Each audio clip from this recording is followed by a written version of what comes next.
আমি বিচারপতির পদ থেকে মঙ্গলবার পদত্যাগ করব, 1 নম্বর। দ্বিতীয় হচ্ছে, আগামীকাল বিচারপতি হিসেবে আমার শেষ দিন। সেদিন আমি কোনো বিচারের কাজ করব না, শুধু কতকগুলো মামলা পার্ট হার্ট হয়ে আছে যেগুলো আমাকে রিলিজ করতে হবে আমার লিস্ট থেকে। কোনো অ্যাডজুডিকেশন নয়, অ্যাডজুডিকেশন আমি গত 7 দিন ধরেও করিনি, কারণ আমি ব্যক্তিগত কারণে ছুটিতে ছিলাম। তো কালকেও কোনো অ্যাডজুডিকেশন করব না, শুধু মামলাগুলো আমার লিস্টের বাইরে করে দেবো। দিয়ে পরশু দিন আমি চিফ জাস্টিস, আমাদের হাইকোর্টের চিফ জাস্টিসকে মৌখিকভাবে জানাবো, এবং পরশু দিন আমি ভারতের রাষ্ট্রপতিকে চিঠি লিখে জানিয়ে দেবো। এবং সেই মুহূর্ত থেকে, যে মুহূর্তে আমি চিঠিটা পোস্ট করব, সেই মুহূর্ত থেকে আমার রেজিগনেশন কার্যকর হবে। এটাই কনস্টিটিউশন এবং কনস্টিটিউশন লয়ের প্রভিশন, সেইটা মঙ্গলবার হবে।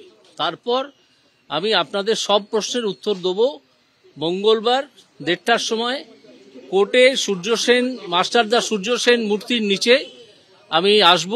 আপনাদের সব প্রশ্নের উত্তর সেদিন দেবো। মাস্টারদার যে ফাঁসির অর্ডার হয়েছিল, সেই ফাঁসির অর্ডার সই করেছিলেন একসময় হাইকোর্টের জজ, তিনি ব্রিটিশ ছিলেন, ক্ষুদিরামেরও তাই ওই দুটো মূর্তি, যে হাইকোর্ট যে ভুল করেছিল, একটা স্বাধীনতা সংগ্রামীকে এইভাবে ফাঁসি দেওয়ার উচিত হয়নি। মাস্টার অবশ্য ফাঁসি হয়নি, আগেই তাকে মেরে ফেলা হয়েছিল যা জানা যায়, এবং যার সপক্ষে ডক্টর রাধা বিনোদ পাল টোকিও ট্রায়ালে বলেছিলেন যে মাতৃভূমিকে রক্ষা করা কোনো ক্রাইম নয়, এবং যে কারণে ডক্টর রাধা বিনোদ পালের মূর্তি আছে টোকিওতে, রাস্তাও আছে জাপানে তার নামে।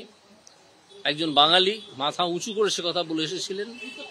আমি সেই জন্যেই মাস্টারদাকে প্রণাম জানিয়ে মাস্টারদার পায়ের তলায় দাঁড়িয়ে এই কথাগুলো বলতে চাই। এবং আপনাদের যে অকুণ্ঠ সমর্থন আমি আমার কাজের সময় পেয়েছি, আমি মিডিয়ার কাছে ঋণী। মিডিয়া যেভাবে দুর্নীতির বিরুদ্ধে কথা বলে গেছে ক্রমাগত,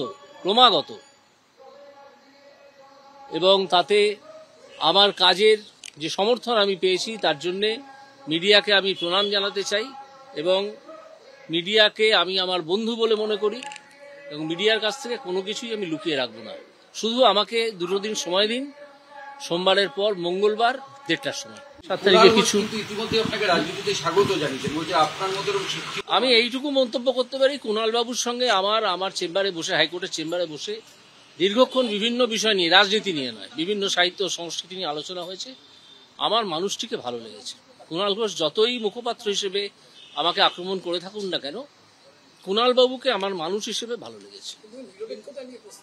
সেটা যা খুশি তাই বলতে পারেন, সময় হিসেবে, রাজনীতিবিদ হিসেবে উনি তো বহুদিন রাজনীতি করেছেন, এমপি ছিলেন, সেটা বলতে পারেন। কিন্তু আমি কথা বলে যতটুকু বুঝেছি, কুণাল ঘোষকে আমার ভালো লেগেছে।